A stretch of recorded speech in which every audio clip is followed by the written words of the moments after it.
네, 정보통신 기사 기출문제 보겠습니다. 좀 더 많은 자료를 원하시는 분은 그냥 카페에 오시면 체계적으로 자료가 네, 정리되어 안녕하세요. 있습니다. 이번 시간에 정보통신 기사 실기 서머리 7회차입니다 벌써. 내용이 꽤 많은데요. 서머리이기 때문에 중요 내용은 생략하고 가기 때문에 혹시 이해가 안 되는 분은 정보통신 기사 이론 강의라든지 세부 강의를 계속 참조하시기 바랍니다. 무선의 표준 와이파이 6를 이제 대표적으로 적어놨는데요. 우리가 최근에 많이 사용했던 건 와이파이 4였어요. 80.11.n. 그 다음에 80.12.ac도 사용되는데 최근에 와이파이 6로 대두되고 있고 6E에서 이텐션이라고 해서 6세대가 이텐션에서 기존의 2.4기가 5기가에서 6기가헤르츠로 확정되고 있습니다. 그래서 정서 방식 중 89.11b는 DSS 방식이고 나머지 대부분 다 OFDM 방식으로 이해해 주시고요. 시험에 자주 나오는 것들이 너무 과거는 버리고요. 11B 2.4기가 11A 여기 5기가 이 5기가에서 AC로 온 거죠. 그래서 5기가로 되는 거고요. 11A는 2.4기가와 5기가를 다 같이 있습니다. 그 다음에 11AX에서 5기가의 명맥을 이었고 또 2.4기가까지 같이 쓰고 있고 11B2에서 6기가까지 확장되고 있는 게 현재 현실입니다. 요 주파수 대역이 간혹 나올 수 있기 때문에 꼭 정리하시고요. 와이파이 다이렉트는 와이파이 얼라이언스 간에 와이파이를 바로 와이파이 AP를 거치지 않고 바로 통신하는 것을 와이파이 다이렉트라고 합니다. 그래서 애드옥을 넘어서 일종의 그 소프트 AP 프로토콜 형식으로 해서 동작하는 것이고요. 이 프로젝트 명을 와이파이 피어투피어라고 했습니다. 그래서 와이파이 다이렉트의 필요성은 애드옥의 그 노드 간의 그 한계가 있고 블루투스와 비교해서 와이파이 애드옥을 사용함으로써 블루투스보다 더 고용량과 거리를 확대할 수 있는 부분이 있기 때문에 와이파이 다이렉트 기술이 확대하고 있습니다. 다음에 CRC 사이클 리더넌스 책이라고 하고요. 이 사이클 리더넌스 책은 요것들도 시험에 나왔죠. 12, 16, 16의 ITUT라든지 IBM에서 요 항목을 쓰라는 것들 나왔기 때문에 별도로 이제 기재했고요. CRC 16은 IBM이라든지 RC, CCITT를 다 같이 얘기하는 겁니다. 그래서 우리가 이 GX를 생성 당시라고 하고요. 그래서 Generate 폴로노미널이라고 하는데 요 생성 당식에서 X4승에 플러스 X의 1은 여기 보시는 것처럼 여기가 1이 있다는 거죠. 그 다음에 여기 3승, 2승은 없으니까 0, 0으로 처리하고 1승은 1이 있고 1은 X의 0승이니까 1로 처리하는 데서 1, 0, 0, 1, 2를 의미하는 거고요. 요 밑에 항목은 이건 좀 잘못된 건데요. 이거가 x4승이 아니고 여기서 쓴 것처럼 x의 6승 더하기 x제곱 플러스 x의 플러스 여기 1을 표시한 거고요. 요건 제가 좀 수정하겠습니다. 요걸 표시하면 이렇게 얘는 1, 0, 0, 0, 1, 1로 표시한다라고 해서 생성당식에서 두 가지 예를 한 거고요.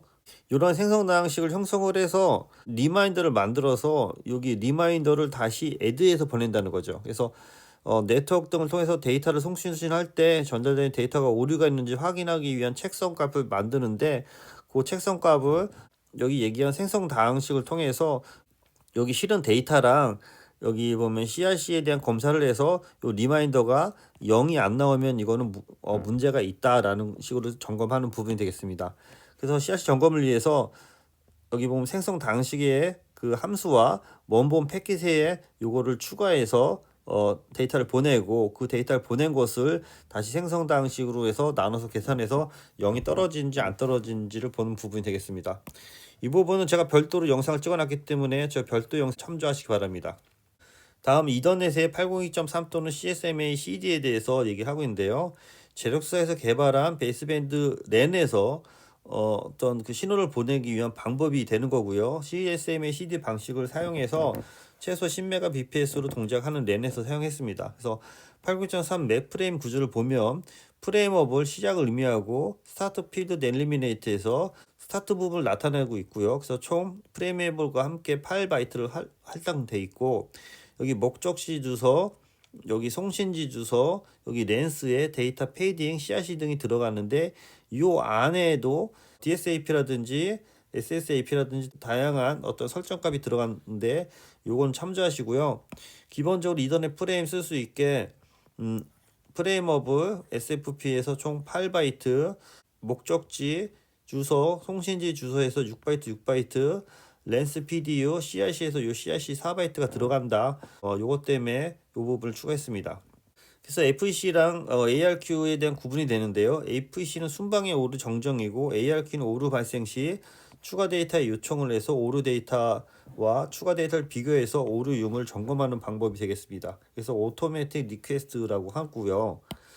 FEC는 송신 신호에 오류 정정 기능을 추가한 것으로서 수신단에서 얘들을 정정하는 거고, 주로 실시간 서비스에서 활용하며 높은 정보 처리율과 신뢰성이 다소 낮은 부분이 있습니다. ARQ 방식은 오류 검출 시 송신단에서 다시 재전송을 요청을 하는 거고요. 그래서 ARQ 방식은 스탑 앤 웨이트 ARQ 방식, 고백앤 방식, 셀렉티브 ARQ 방식 등 다양한 방식이 있습니다. 그래서 주로 하이퍼 듀플렉스랑 풀 듀플렉스에서 사용하고 높은 신뢰성과 낮은 효율과 비시간 서비스에 활용하는 것이 특징입니다. 그래서 FEC랑 ARQ가 구분돼서 나올 수 있기 때문에 정리해봤습니다. 그래서 해밍코드도 좀 내용이 깊어서 기존의 해밍코드 정리한 걸 참조하시고요. 그래서 기존에 보내려고 하는 데이터에 수신에 에러가 있을 경우 자체적으로 해결하기 위해서 해밍코드를 보내는데, 여기 보시는 것처럼 2의 0승자리, 2의 1승자리, 2의 2승자리, 2의 3승자리에서 2의 0승 첫 번째, 2의 1승 두 번째, 2의 2승 네 번째, 2의 3승 여덟 번째 자리에다가 해밍 비트를 넣어서 보낸다는 게 핵심입니다. 그래서 페리티 비트를 각각에 대해서 별도로 넣어서 보내고 이거를 이제 체크섬하는 거고요. 그래서 리더넌스는 한 개씩 그래서 여기서 얘기한 것처럼 R1은 2의 0승에서 한 개씩 건너뛰고 R2는 두 개씩, R는 세 개씩, R4는 이제 8개씩 해서 건너뛰어서 그것을 묶어서 처리하는 방법인데요. 요거는 내용이 좀 길어서 별도 동영상을 참조하시기 바랍니다. 그래서 해밍 코드 외에 해밍 페리티 비트에 대한 해밍 거리가 있는데요. 해밍 거리는 데이터 비트에서 여러 개의 수신 페리티가 추가된 코드인데 얼마만큼의 그 거리, 그러니까 오류율이 나타나는지를 보는 거고요. AB가 이 그림과 같이 이렇게 수신되었을 때 여기 보면 세 가지가 틀렸기 때문에 해밍 거리는 총 3개다 라고 할 수 있고요. 이것을 위해서 이의 페리티는 D 플러스 B 플러스 1에서 페리티 데이터와 페리티 비트 간의 그 최소한 페리티를 보내기 위한 요 식을 꼭 정리하시기 바랍니다. 그래서 검출 가능한 최대 오류 개수는 해밍 거리에서 1을 뺀 값이 최대 오류 개수에 대한 해밍 그 거리가 되는 거고요. 해밍 거리가 짝수일 경우에는 2분의 D-2, 해밍 거리가 호수일 때는 2분의 D-1로 계산해야 되는 거고요.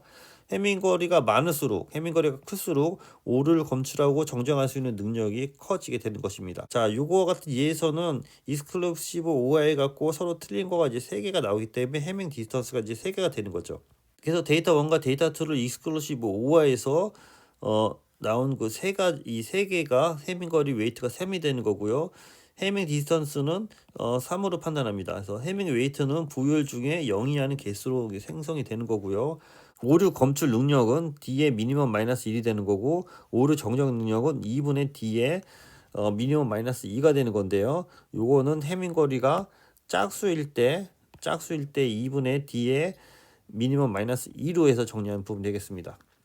그 다음에 과거에서 많이 쓰던 용어인데 엔지니어에서 넥스트 제너레이션 네트워크라고 해서 이거는 그 인터넷망과 그 VoIP망을 이제 합쳐서 얘기하는 거고요.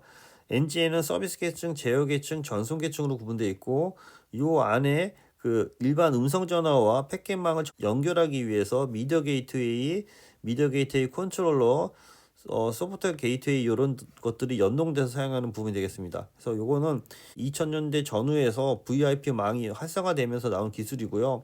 여기에 들어간 주요 기술이 소프트 스위치라든지 미디어 게이트웨이, 억세스 미디어 게이트웨이, 트렁크 게이트웨이, 레전드 게이트웨이가 있는데, 이런 게 지금 음성 VoIP망에서 현재 인터넷망에서 사용하고 있는 기술인데, 요거는 너무 깊이 들어가서 시험에는 안 나올 것 같지만 전체적인 내용을 확인하기 위해서 넣어봤습니다. 그래서 소프트 게이트웨이라고 해서 소프트웨어 기반의 음성에 대한 호처리를 그 스위칭하는 부분이고요.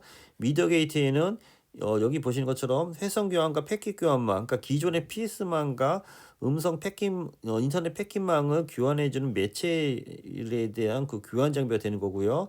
억세스 게이트웨이는 회선 교환망과 패킷 교환망 사이에서 음성이라든지 미디어를 처리하는 거고, 트렁크 게이트웨이는 여기 PSTN과 패킷 교환망을 접속해주는 역할, RG는 홈에서 각종 통신망을 연결하는 부분이 되겠습니다. 이건 참조하시기 바랍니다.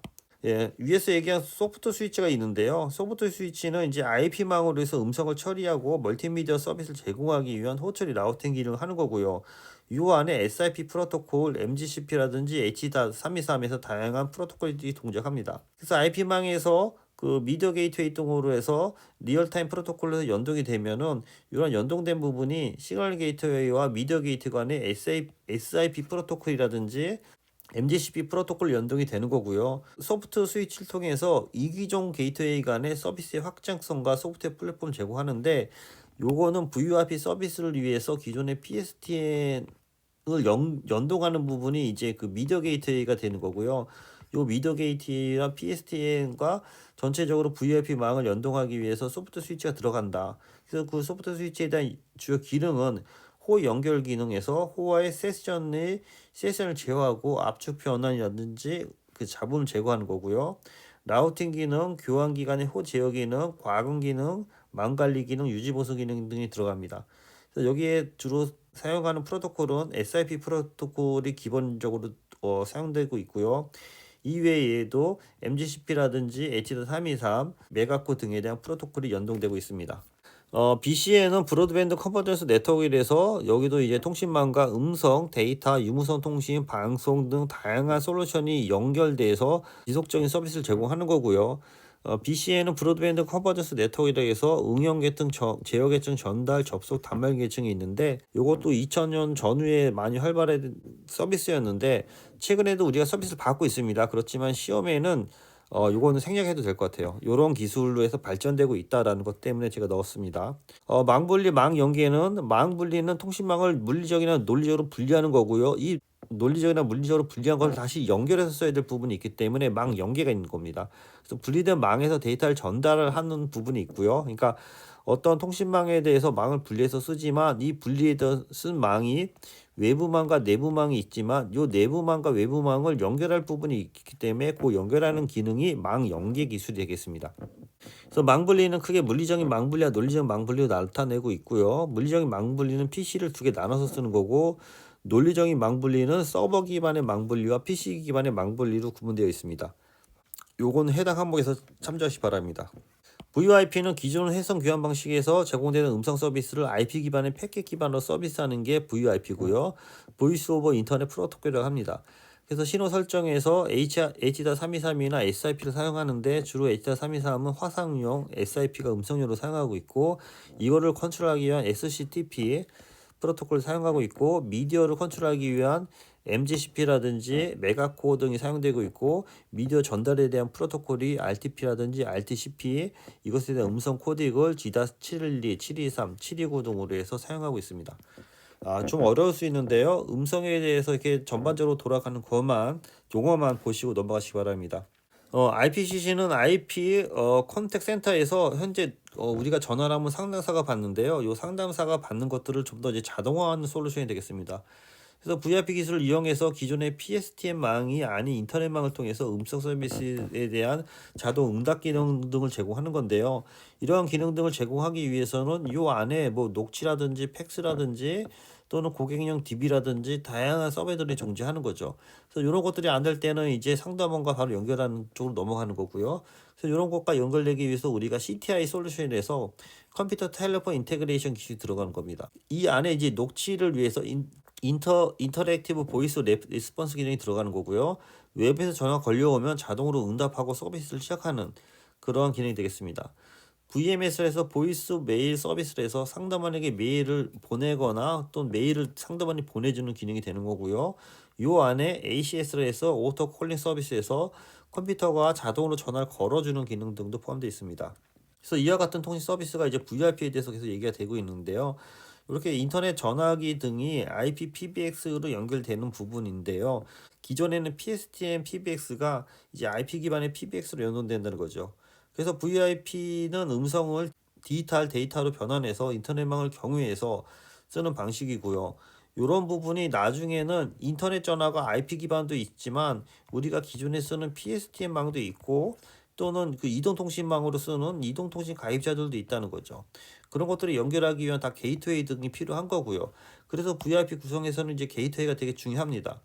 그래서 게이트웨이는 기존 음성전화망이나 인터넷망 또는 타망과 연동되는 부분이고요. 이를 통해서 아날로그 디지털에 대한 변환이 발생하고, 이를 통한 수신부에서는 패킷의 재배열이라든지 패킷 보관과 디지털 아날로그 변환이 일어납니다. 또한 중간에 이제 게이트 키퍼가 있는데요. 게이트 키퍼를 통해서 사용자의 정보, 등록, 인증, 돈에 대한 과금, 빌링, 계정 관리 등이 필요한 거고요.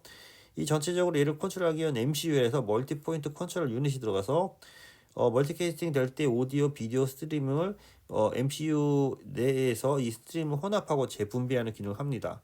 종단에 당연히 터미널이 들어가서 실시간 양방향 통신을 제공하고, 클라이언트에 대한 호스 설정이라든지 코딩, 패킷화, 패킷의 송출 및 이것에 대한 그 사용자에 대한 그 단말 간의 연결을 해 주는 부분이 터미널이라고 할 수 있겠습니다. 네, 뒤에도 그 VoIP 관련된 프로토콜 관련된 사항인데요. 좀 내용이 많아서 여기서 끊고 가겠습니다. 네, 수고했습니다.